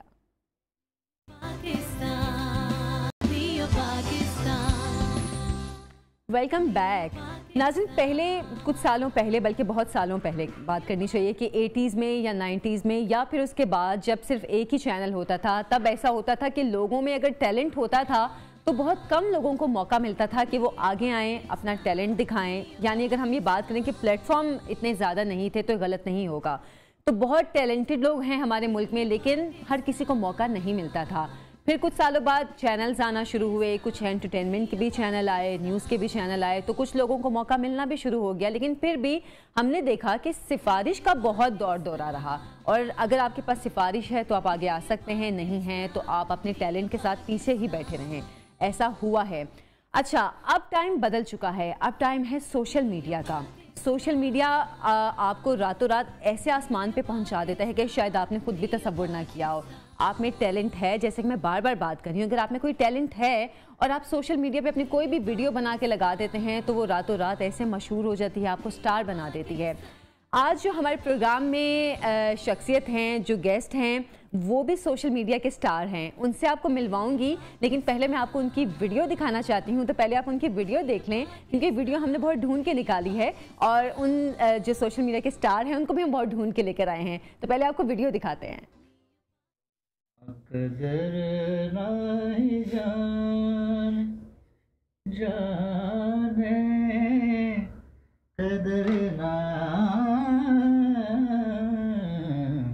बलमा कदर नाही जान, ओ मोरा प्यारा बलमा।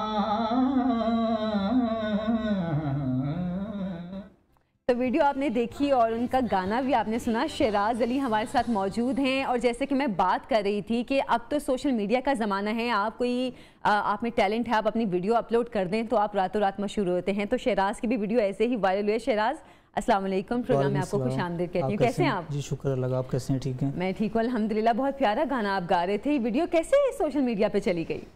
जी मुझे पेंट में कर रहा था, क्योंकि मैं पेंट कर रहा हूँ 1 साल से। उससे पहले मैं रिक्शा ड्राइवर था, तो रिक्शा ड्राइवर में इतनी बचत नहीं थी, मैंने फिर वो छोड़ दिया। उसके बाद मैं इस पेंटिंग में आ गया, तो एक दरवाजे का मुझे काम मिला पेंट करने का। अच्छा। तो उधर मैं गुनगुना रहा था कुछ, पहाड़ी ठुमरी है ये। अच्छा।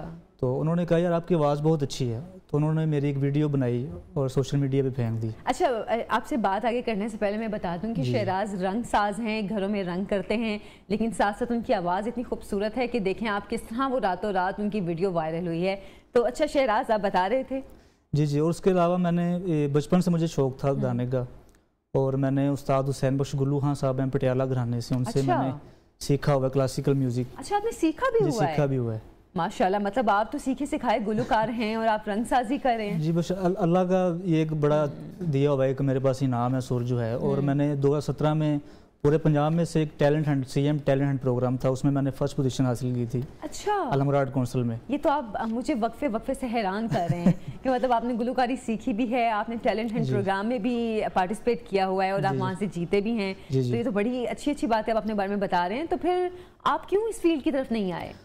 वो ये हमारे मुल्क में थोड़ा सा ये भी है कि आर्टिस्ट को आगे आने के बड़े मसाइल होते हैं। ऐसा ही है, ऐसे। तो सीख जब मैं विन किया, मैंने मेरे पास कुछ पैसे थे, वो मेरी शादी का कुछ लोन था, मैंने वो अदा किया लोगों का।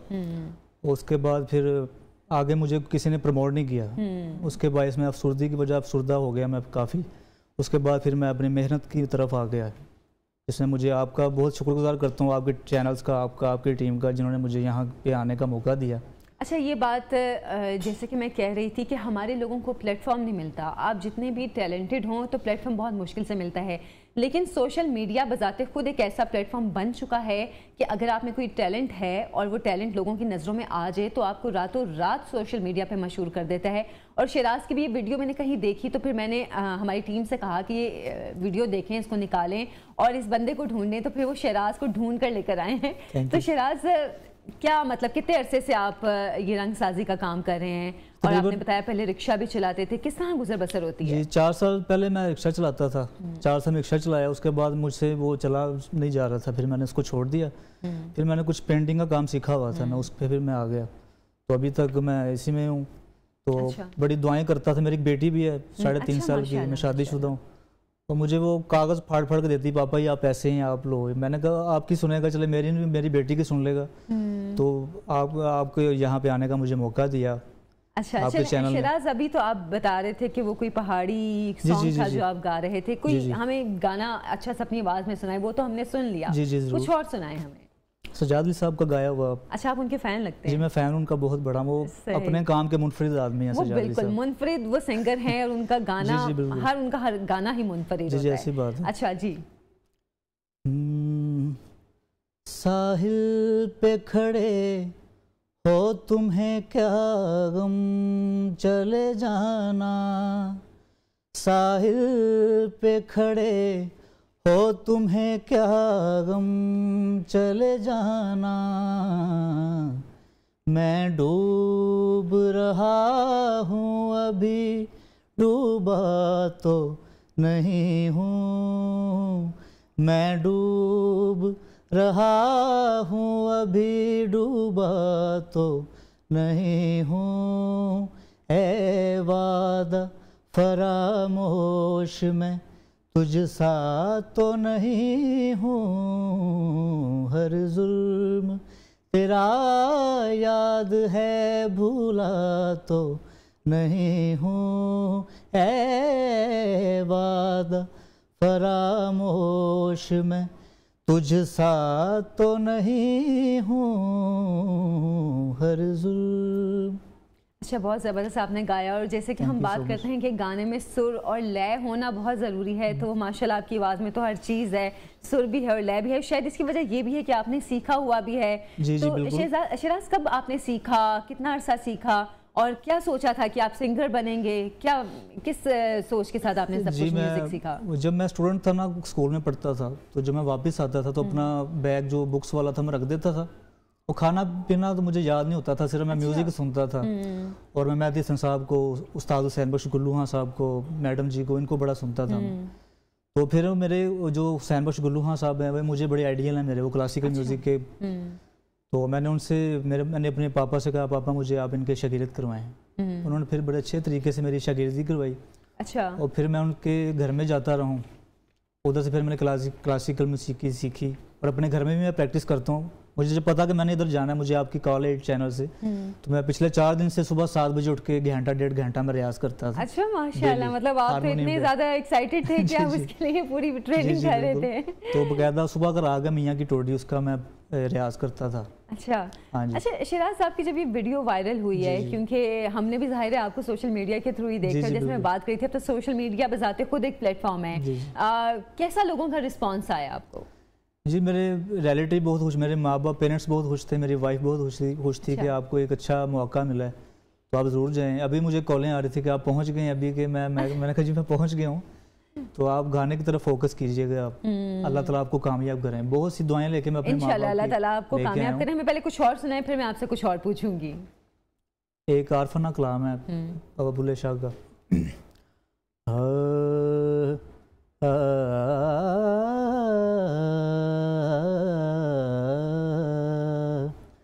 हिजर ने दीता खोर वैसाया, हिजर ने दीता खोर वैसाया, सावा विच नहीं जोर वैसाया, सावा विच नहीं जोर वैसाया, सावा विच नहीं जोर वैसाया, हिजर ने दीता खोर वैसाया, मेरी कोठी दाने भी नहीं, मेरी कोठी दाने भी नहीं, चिड़िया पाया शोर वैसाया, चिड़िया पाया शोर वैसाया, सावा विच नहीं जोर वैसाया, सावा विच नहीं जोर वैसाया, हिजर ने दीता खोर वैसाया, मेरी वसदी कुल्ली टाके, मेरी वसदी कुल्ली टाके, आप वसे लाहौर वैसाया, सावा विच नहीं जोर वैसाया, सावा विच नहीं जोर वैसाया, हिजर ने दीता खोर वैसाया। बहुत पक्के सुर हैं आपकी, आवाज़ ज़बरदस्त ज़बरदस्त भाई, इस पे तो क्लैपिंग तो बनती है। बहुत पक्के सुर जिसको कहते हैं कि, और इतना मुश्किल गाना है, इतना मुश्किल जो था उन्होंने कलाम गाया है, तो यकीनन शहराज बहुत ज़बरदस्त सिंगर हैं आप। अच्छा शहराज, एक चीज़ मतलब आपने सीखा भी है, आपने टैलेंट हंट में पार्टिसिपेट भी किया है, आपने क्या सोचा नहीं था कि आप इस चीज़ को मज़ीद आगे लेकर चलें? अगर तो आपको मौका नहीं मिल रहा था तो इस पर मज़ीद कोशिश करते, क्योंकि जैसे कि मैं बात करी थी अब तो सोशल मीडिया बजाते खुद एक प्लेटफॉर्म है, तो आप सोशल मीडिया पे अपनी वीडियोस डालते, अपना म्यूजिक डालते, अपने गाने डालते, ताकि वो लोगों को पता चलता कि भाई कोई सिंगर है। जी बिल्कुल, ऐसे आपकी बात अच्छी है, आप कर रहे हैं, लेकिन क्या करें इस माशरे में जब तक खाना रोटी पूरी नहीं होती इंसान की, तो इस ये भी मामला है कि हमारे घर में कभी किराया नहीं दिया, जो किराए का घर है हमारा और 3-3 माह का किराया भी हो जाता है, तो उसके अलावा क्योंकि शौक तो इंसान का मरता नहीं है, ऐसा ही है। तो आगे कोई प्लेटफॉर्म मिला नहीं है मुझे, जिसकी वजह से मैं काफ़ी परेशान हो गया था, फिर भी मैं उसकी तरफ थोड़ा सा मैं पीछे हट गया था म्यूज़िक से, फिर मैं मेहनत मजदूरी की तरफ आ गया था और आहिस्ता आहिस्ता मैं दुआ करता था, या अल्लाह पाक इस मुझे आपने सुर दिया तो मुझे किसी मुकाम पे पहुँचाएं। नमाजों में दुआएं करता था मैं अल्लाह। लेकिन शिराज चलें, ये आपके लिए एक मशवरा भी है, क्योंकि आप कह रहे हैं आपको प्लेटफॉर्म मिला नहीं, कोई आपको आगे लेके गया नहीं। अब यूट्यूब है, अब सोशल मीडिया के बाकी ऐसी वेबसाइट्स हैं कि आप वहाँ पे अपना म्यूजिक डालें, अपने गाने डालें, लोग आपको देखेंगे, आपको पसंद करेंगे, आपको आगे आने का मौका मिलेगा। अभी हमने ब्रेक पे जाना है और ब्रेक पे मैं चाहती हूँ कि आपका कोई अच्छा सा म्यूजिक, कोई अच्छा सा गाना सुनते हुए हम ब्रेक पे जाएं। लग जा गले से फिर ये हंसी रात हो न हो, शायद फिर इस जन्म में मुलाकात हो न हो। वाह वाह। लग जा गले से हमको मिली हैं आज ये घड़ियां नसीब से, जी भर के देख लीजिए हमको करीब से, फिर आपके नसीब में ये रात हो न हो, शायद फिर इस जन्म में मुलाकात। कहते हैं नाज़रीन, हमारे यहाँ पर, हमारे ख़ास तौर पे एशियाई ममालिक में ये रवाज है कि जब लड़का बड़ा हो जाता है और अपनी एजुकेशन कंप्लीट कर लेता है, कमाने लगता है, ख़ास तौर पे जब वो कमाने लगता है तो घर वालों का, आसपास के लोगों का ख्याल होता है कि अच्छा अब ये शादी के काबिल हो गया है। अच्छा, शादी के काबिल होने का मतलब ये होता है कि ये अब जो इसकी बीवी बनकर आएगी लड़की, उसका खर्चा उठाने के काबिल हो गया है। लेकिन होता इसके बरक्स है, जब लड़की देखी जाती है तो वो भी कमाल होनी चाहिए, और जब शादी हो रही है तो भी जहेज़ भी कमाल आना चाहिए। अब हालांकि जो लोग, यानी कि जो लड़के की माँ हैं, वो खुद कभी बहू बन के आई होती है, वो ये कहती है कि हम भी जहेज़ लाए थे, हमारी भी ये रवायत थी, हमारा भी ये रवाज था, तो फिर जो लड़की आ रही है वो भी जहेज़ लेकर आए। हालांकि होना ये चाहिए कि जब आप ये सोच रहे हैं कि लड़का कमा रहा है तो अपनी बीवी का खर्चा भी वो उठाएगा, लेकिन ऐसा होता नहीं है। उल्टा सारा बोझ लड़की वालों पर डाल दिया जाता है, और कहीं ना कहीं लड़की वालों की भी ये सोच होती है कि अच्छा बेटी की शादी करें, लड़के वालों ने चाहे कह दिया हमें कुछ नहीं चाहिए, हमें कुछ नहीं चाहिए, हमें बस आपकी बेटी चाहिए, लेकिन उसके बावजूद ये हमारा फ़र्ज़ है, हमने उसको कुछ ना कुछ देना है। अच्छा, ये जो सोच है ना, ये सोच भी आधे से ज़्यादा तबाही है कि जब हम ये सोचते हैं कि अच्छा हमारी बेटी है, हमने उसको कुछ ना कुछ दे के ही भेजना है, वरना उसको बातें करेंगे लोग। यहाँ पर एक जो बात बनती है, हमारा टॉपिक जहेज़ नहीं है, हमारा टॉपिक ये है कि जब लड़का कमा रहा है, अपना खर्चा उठा रहा है, अपनी बीवी का खर्चा भी कम या ज़्यादा उठा सकता है, तो वो इस चीज़ के खिलाफ स्टैंड क्यों नहीं लेता कि वो जहेज़ नहीं लेगा। इस पे हम बात करेंगे। मोहम्मद अली साहब हमारे साथ मौजूद है, उनसे इस टॉपिक के हवाले से मैं बात करूंगी। मोहम्मद अली साहब, अस्सलाम वालेकुम, प्रोग्राम में आपको बहुत खुशामदीद। वालेकुम अस्सलाम, थैंक यू सो मच। अच्छा, मोहम्मद वालों की नहीं, लड़की वालों की भी ये सोच है कि अब बेटी की शादी कर रहे हैं तो लड़के वाले चाहे नहीं मांग रहे, लेकिन हमने ज़रूर कुछ देना है। ये सोच आधे से ज़्यादा तबाही नहीं है सोसाइटी की? जी बिस्मिल्लाहिर्रहमानिर्रहीम। सबसे पहले तो बहुत बहुत शुक्रिया।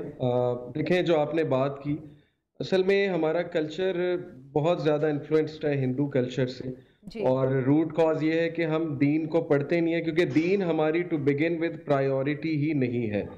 जब दीन हमारी प्रायोरिटी नहीं है तो हम उस पर रिसर्च भी नहीं करते हैं, हम नॉलेज भी नहीं गेन करते हैं। हालांकि हमारे दीन में बहुत क्लियर है कि लड़की वालों की क्या जिम्मेदारी है, लड़के वालों की क्या जिम्मेदारी है, लड़के के क्या फराइज हैं, उसने किस तरह से अपनी वाइफ के साथ डील करना है, लड़की के क्या फराइज हैं, क्या हकूक हैं, ये everything is explained in our religion.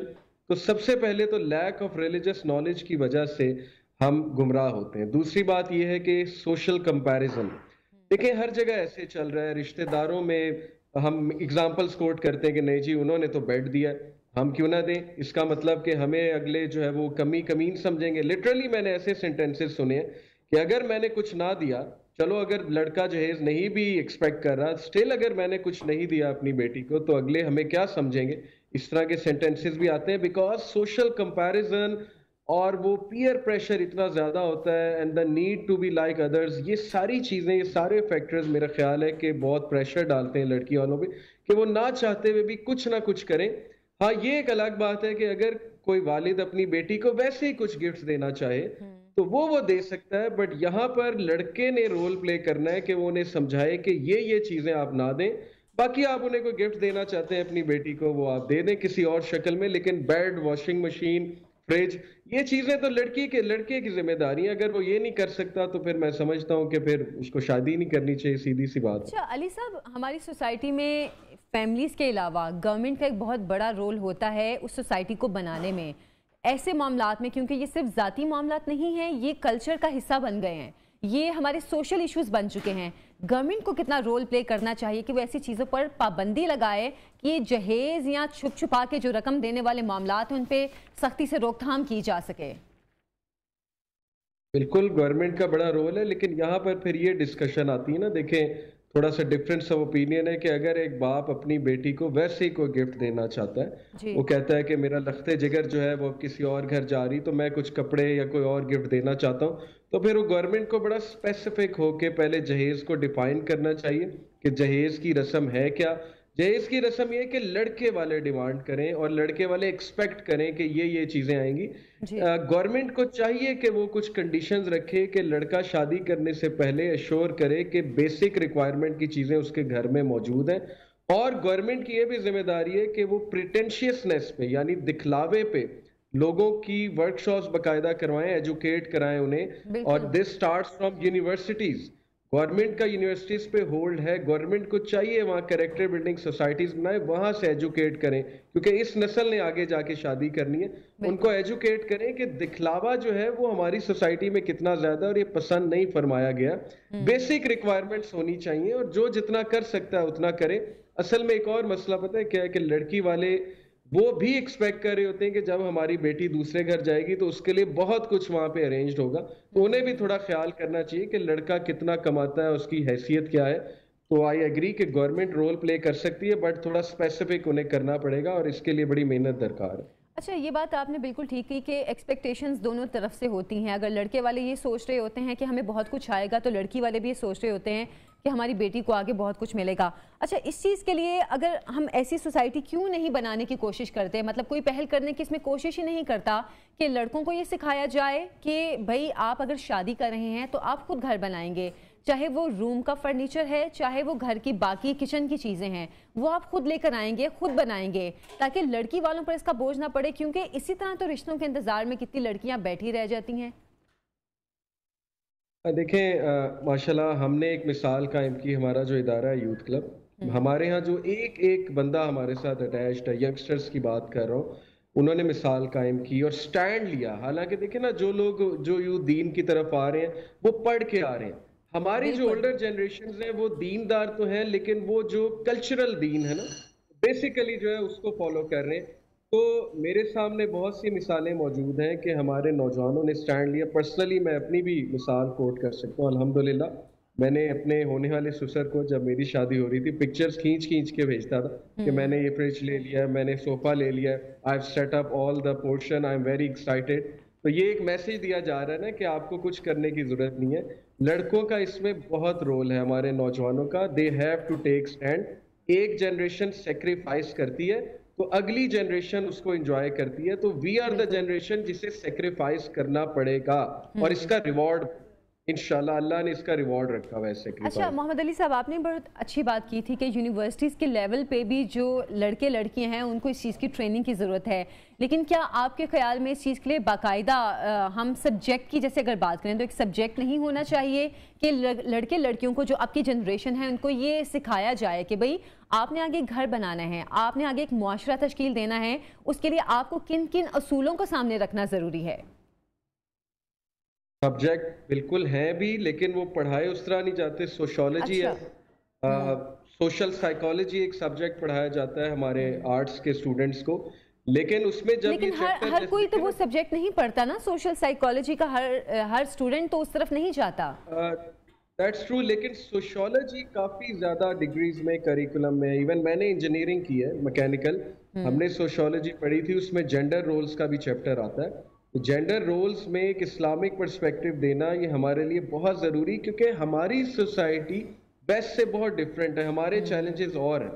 Teachers की ट्रेनिंग होनी चाहिए कि उन्होंने वो चैप्टर किस तरह से पढ़ाना है। चले मान ले सोशोलॉजी हर कोई नहीं पढ़ता, इस्लामियत हर कोई पढ़ता है, आप इस्लामियत में डालें ये वाली चीज़ें, वो रेपिटेटिव चीज़ें जो स्टूडेंट्स बचपन से पढ़ते आ रहे हैं वो उन्होंने पढ़ ली हैं। आप हमारी सोसाइटी के चैलेंजेस डालें इस्लामियत के सब्जेक्ट में और बताएं कि इस्लाम इस पे क्या सोल्यूशन प्रोवाइड करता है। आप ये भी नहीं कर सकते, आप पैनल डिस्कशंस कराएं अपनी यूनिवर्सिटीज में, आप 3-4 एक्सपर्ट्स को बुलाएं, उन्हें बिठाएं, स्टूडेंट्स उनसे Q&A करें, ये तो हो सकता है ना। तो करने को बहुत कुछ हो सकता है अगर यूनिवर्सिटीज की प्रायोरिटी है ये चीज। अच्छा मोहम्मद अली साहब, आपके ख्याल में वेस्ट से हमारी सोसाइटी में, हमारी जो ईस्टर्न सोसाइटी है उसमें ऐसा क्या डिफरेंस है कि वहाँ पे हम देखते हैं कि लड़का लड़की जो हैं वो शादी करते हैं, कोई जहेज की बात ऐसी नहीं होती है, वो जैसे आपने बात की कि गिफ्ट्स की, चले गिफ्ट्स तो दिए जाते हैं, लेकिन ये घर पूरा सजा के देना लड़की को, वहाँ पे ऐसा कोई कल्चर नहीं है। ये कल्चर हमारे में क्यों इतना ज़्यादा परवान चढ़ गया है? हम बाकी हर चीज़ में वेस्ट को फॉलो करते हैं, इस चीज़ में क्यों नहीं करते? ये बात दुरुस्त है, वेस्ट में बड़ी खराबियां भी हैं लेकिन अच्छाइयां भी बहुत हैं। कल्चरल हिपोक्रेसी नहीं है उनमें। व्हेन दे से नो दे मीन नो, जब वो यस कहते हैं दे मीन यस। हमारे यहाँ मुंह पे यस कहा जा रहा होता है, पीछे जाके शिकायत की जा रही होती हैं। तो ये कल्चरल हिपोक्रेसी भी हमारे अंदर है। प्रिटेंशियसनेस, देखें दिखलावा, मैं भी वेस्ट में गया हूँ, मैंने वहाँ सबसे ज्यादा जो दिखलावे वाले लोग हैं वो अनफॉर्चुनेटली, मैं मतलब कहना नहीं चाहिए, लेकिन पाकिस्तानियों को, इंडियंस को बहुत दिखलावा करते देखा है। आई थिंक कि इसका ताल्लुक हमारे जो ये जो कल्चर है ना, जो गांव से आ रहा है, जिसको हम क्या कहेंगे वडेरा कल्चर, जो आपने देखा है कि हम समझते हैं कि प्रोटोकॉल होना चाहिए, नंबर प्लेट लगी होनी चाहिए। ये वडेरा मेंटालिटी, इसने हमारी जनरेशन को तबाह किया है। लैंड क्रूजर होनी चाहिए, V8 होनी चाहिए, उससे शान बढ़ती है। अल्हम्दुलिल्लाह आपके सामने अल्लाह की ज़ात करती है ये चीज़। बिल्कुल। अच्छा, आप ये बात कह रहे हैं कि हमारे ये चीज़ भी अल्लाह जहन में डालता है कि क्या करना है, क्या नहीं करना, या इस चीज़ को कैसे प्रमोट करना है।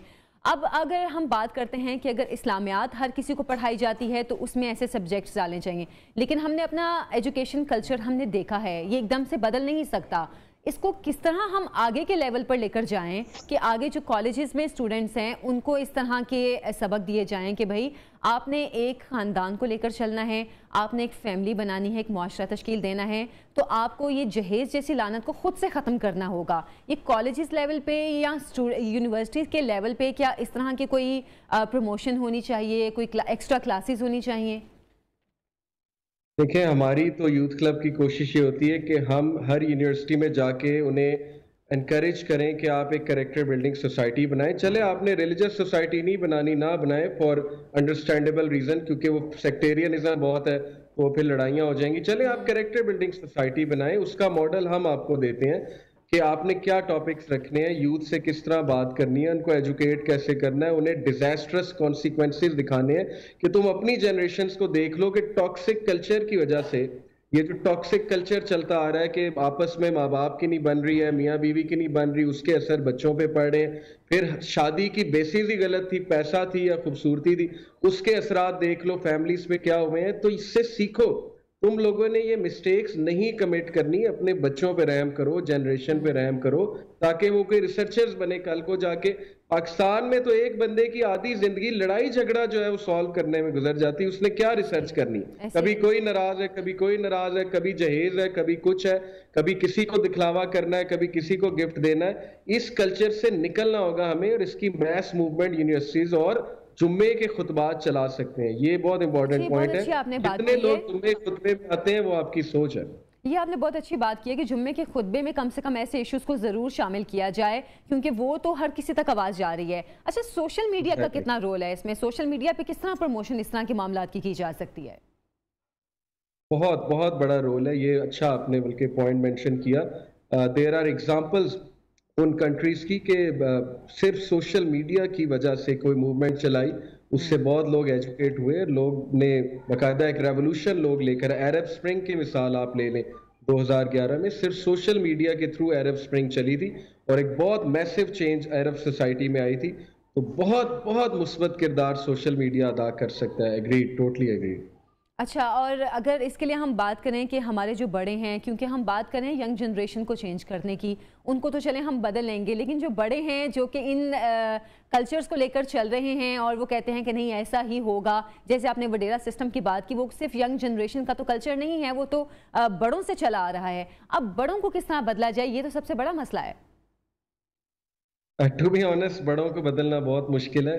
हमने भी ये ट्राई करके देखा है ज़ाहिर सोसाइटी में। बात वही असल में कि उनके साथ सब्र और अच्छा सलूक और एहसान के साथ चलें, लेकिन आप ये कि स्टैंड लें। स्टैंड जो शख्स देखें सही रास्ते के लिए लेता है, अल्लाह उसके साथ आ जाता है। अल्लाह शुरू में मुश्किलात है, फिर आसानी है। सीरत भी हमें ये सिखाती है, शुरू में प्रॉब्लम को मसला आया, बाद में अल्लाह ने आसानी पैदा की। तो ये तो पार्ट ऑफ लाइफ है। उनसे इतनी चेंज एक्सपेक्ट ना करें, उनके लिए दुआ करें और सब्र करें उनके रवैयों के आगे, लेकिन स्टैंड लें। आपने कहा कि मैं ऐसा नहीं करूंगा, बाकी अल्लाह संभाल लेगा इंशाल्लाह। चलें, बहुत शुक्रिया मोहम्मद अली साहब, आपने हमारे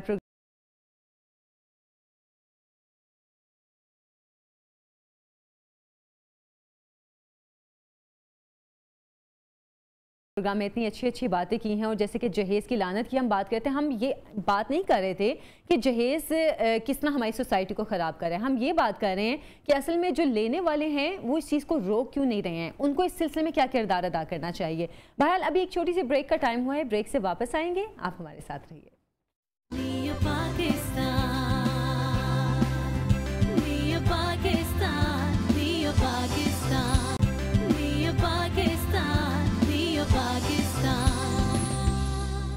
और वेलकम बैक। प्रोग्राम के बाद, सॉरी ज़बान थोड़ा लड़खड़ा गई, प्रोग्राम के बाद हमारा लास्ट सेगमेंट है अनम का किचन।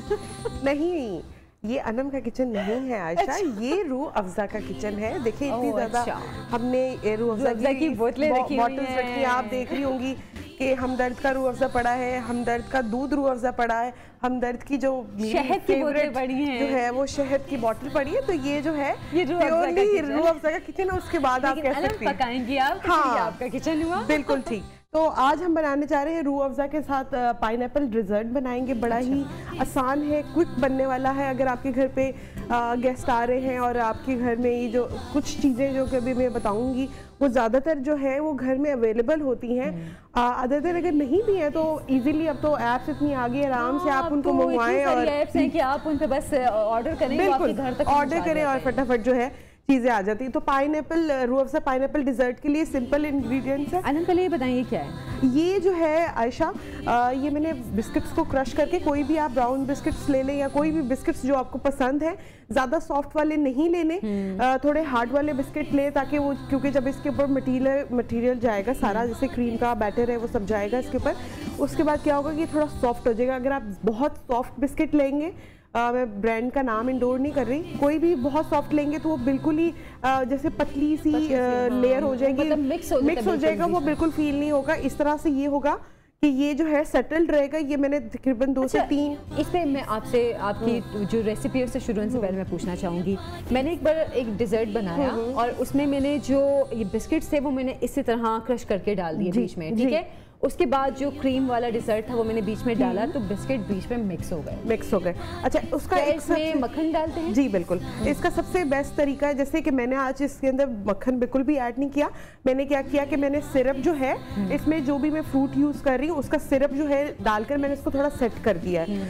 अगर आप इसको बटर जब के साथ बिस्किट्स को सेट करते हो उससे क्या होता है कि जो बिस्किट्स होते हैं वो स्टिफ रहते हैं, क्योंकि बटर जो है वो उसको स्टिफ रखता है। और उसका सबसे बेस्ट तरीका ये है कि जब आप ये बिस्किट्स की लेयर लगाएं तो उसके बाद आप फ्रीजर के अंदर 2 से 3 मिनट के लिए जो है उसको फ्रीजर में रख दें। 2 से 3 मिनट, सॉरी 1 से 2 घंटे के लिए, ताकि बिस्किट्स जो है वो बिल्कुल सेट हो जाए। तो ये बड़ा इंपॉर्टेंट इसका एक रोल है। सही, ये इसका तो बहुत इंपॉर्टेंट रोल है, सबसे इंपॉर्टेंट रोल ही इसी का है। उसके बाद जो है डिजर्ट में मिक्स हो जाए तो उसका टेस्ट तबाह हो जाता है। बिल्कुल। अच्छा, ये मैं क्रीम है, तकरीबन 2 पैकेट के करीब क्रीम है। इसके अंदर जो है मैं जो भी कॉकटेल फ्रूट में यूज कर रही हूँ उसका थोड़ा सा सिरप जो है मैं इसके अंदर ऐड करूंगी ताकि थोड़ा सा लिक्विड ही हो जाए। उसके बाद मैं इसके अंदर कैस्टर शुगर ऐड करूंगी, जो पिसी हुई चीनी होती है वो यूज कर सकते। अच्छा, मजे की बात आजकल पिसी हुई चीनी और मैं आपको मजेदार, आपको बिल्कुल मुश्किल नहीं होगी बात बताने लगी थी कि ये पिसी हुई चीनी है और ये कैस्टर शुगर है। तो मुझे 1 सेकंड के लिए यही लगा कि ये वही वाली है, तो ये प्लीज अच्छी वाली चीनी लेके आया करें जो भी मेरा सामान लेकर आता है। और उसके बाद जो है कैस्टर शुगर, अब मैं वो वाली शुगर नहीं डाल रही, इसमें मैं कैस्टर शुगर ऐड करूंगी। अच्छा, तकरीबन 2 से 3 टेबलस्पून, क्योंकि मैंने इसके अंदर जो है हमदर्द का रूह अफ़ज़ा भी ऐड करना है। और हम ज्यादा शुगर ऐड नहीं करेंगे, ज्यादा शुगर मीठा ना हो जाए, बिल्कुल ज्यादा मीठा ना हो। रूह अफ़ज़ा ऑलरेडी मीठा होता है बिल्कुल। अब मैं इसमें 2 टेबलस्पून जो है रूह अफ़ज़ा ऐड करूंगी और उसके बाद मैं इसके अंदर ऐड करूंगी हमदर्द की शहद, तकरीबन 1 से 2 टेबलस्पून। तो इसलिए तो अपना डिफरेंट टेस्ट होता है। जी बिल्कुल, हनी फ्लेवर आता है, बिल्कुल एक अलग सा उसका फ्लेवर आता है। ये इसलिए मैंने चीनी का कंटेंट कम रखा है क्योंकि रूह अफ़ज़ा भी मीठा है। उसके बाद जो हमदर्द का जो शहद है वो भी मीठा है, तो इसलिए दोनों को बैलेंस करने के लिए अच्छी तरीके से जो है। अच्छा, एक तो सबसे जो अच्छी चीज़ है रूह अफ़ज़ा का, जो हमदर्द रूह अफ़ज़ा है उससे कलर बहुत अच्छा आपकी डिश का आ जाता है। अगर आप चाहें तो इस टाइम पर आप इसके अंदर क्रीम चीज़ भी ऐड कर सकते हैं, ये दोनों ऑप्शनल है। क्रीम चीज़ वैसे ज़्यादातर ये जो स्वीट डिशेस होती हैं उसी में ही ऐड की जी जाती बिल्कुल, है। उसी में ही ऐड की जाती है ज़्यादातर क्रीम चीज़। नहीं तो आप ज़्यादातर ये होता है या तो आप डिजर्ट्स में ऐड करते हैं या फिर आप डायरेक्टली कोई भी ब्रेड पे लगा कर खाते हैं उसे। सही, क्रीम चीज़ हाँ वो डायरेक्ट ब्रेड पे भी लगा के खाई जाती है, तो इसलिए वो भी इजीली अवेलेबल है। अब ये नहीं कह सकते हम कि मार्केट में ये चीज़ नहीं मिल रही, वो चीज़ नहीं मिल रही। बाहर अब तो हर चीज़ मिल जाती है, क्योंकि जितने बड़े बड़े स्टोर्स आ गए हैं वो सारी इम्पोर्टेड चीज़ें ला के रखते हैं। और ऑनलाइन भी अगर आप कुछ मंगवाते हैं तो भी आपको इम्पोर्टेड चीज़ें बहुत आराम से मिल जाती हैं, तो इसलिए अभी अब मैंने इसके अंदर जो है कॉकटेल फ्रूट्स है, कोई भी आप अपनी पसंद के कॉकटेल फ्रूट्स या कोई भी फ्रूट्स जो आपको पसंद है वो, जैसे कि आप इसमें बनाना भी ऐड कर सकते हैं, आप इसमें चाहें तो आप इसके अंदर एप्पल भी ऐड कर सकते हैं। मतलब वो फ्रूट्स जो आपको पसंद है वो आप इसमें ऐड कर सकते हैं। तो मैं फिलवक्त इसके अंदर जो है ऐड कर रही हूँ कॉकटेल फ्रूट्स। अच्छा, फिर वही बात, अब तो कॉकटेल फ्रूट के डब्बे भी बहुत आराम से अवेलेबल। अच्छा, ये जो रिमेनिंग जूस था वो मैंने इसके कॉकटेल वाला जूस है ना? जी, ये कॉकटेल वाला जूस है, इसमें ऐड कर दिया है और अच्छी तरीके से इसका थोड़ा सा लिक्विडी सा बैटर बनाएंगे। इसका कलर बहुत प्यारा होता है, ये कलर बेसिकली लाइट रेड सा जो कलर है, बिल्कुल बेबी पिंक टोन। हाँ, बेबी पिंक टोन सी आ गई है, क्योंकि वो बहुत बैलेंस किस्म का वो सारी चीजें बीच में डाली है ना, तो इसलिए कलर बहुत प्यारा हो गया कि वो देख के ही वो बहुत यमी सी लुक आ रही है। इसके ऊपर ये जो है हमारा पूरा बैटर हम ऐड कर देंगे। अच्छा, आपने इसको सेट होने के लिए तकरीबन 2 से 3 घंटे देने हैं फ्रिज के अंदर, फ्रीजर में नहीं, फ्रिज में रखना है। जब आप 2 से 3 घंटे के लिए इसको रखेंगे तो क्या होगा कि ये अच्छी तरीके से सेट हो जाएगा। और सेट होने के बाद जब आप इसको खाएंगे तो एक लेयर आपको बिस्किट की मिलेगी, उसके बाद एक लेयर आपको मिलेगी फ्रूट्स की और क्रीम की। अच्छा, जैसे आपकी मैं बात काट रही हूँ, सॉरी, जैसे चीज़ केक अक्सर खाते हैं, चीज़ केक खाएं तो उसके नीचे एक लेयर होती है बिस्किट टाइप की, वो लेयर होती है, ऊपर चीज़ केक की क्रीम की सारी वो लेयर होती है, तो वो जब आप खाते हैं तो बिस्किट का एक अलग सा टेस्ट आता है। बिल्कुल, तो इसमें भी आपको बिल्कुल ऐसे ही बिस्किट का अलग से जो है वो टेस्ट आएगा। अच्छा, मैंने ऊपर क्योंकि पाइनएप्पल डिजर्ट है तो पाइनएप्पल्स जो है मैंने ऊपर उसके सेट कर दिए हैं, ऊपर थोड़ी सी चेरीज लगा देंगे। अच्छा, ग्लेज चेरीज हो तो ज़्यादा अच्छा है, अगर सिंपल वाली चेरीज भी है तो आपके पास मतलब ऑप्शन अवेलेबल है, आप अपनी मर्जी से ग्लेज्ड लगा लें या रेगुलर चेरीज जो है वो ऐड करें। चलिए हम दिखा भी देते हैं। जी बिल्कुल दिखा दें। इसकी लुक बहुत प्यारी और बहुत यमी है, लेकिन हाँ बस जब इसको फ्रीजर में रखेंगे तो जाहिर है वो एक बिल्कुल उसका और टेस्ट भी चेंज हो जाएगा और वो बिल्कुल उसके लुक भी बस एक फाइनल हो जाएगा। थोड़ा सा इसको गार्निश करने के लिए इसके ऊपर हमदर्द का रूह अफ़ज़ा के साथ मैं इसकी थोड़ी सी गार्निश करूंगी ताकि थोड़ा कलर भी ब्रेक हो जाए। हाँ ये जबरदस्ती लुक आ गई है, फाइनल लुक जिसको बोलते हैं वो अब आ चुकी है। बिल्कुल, तो मैं आपको एक दफा इसकी रेसिपी रिपीट कर देती हूँ।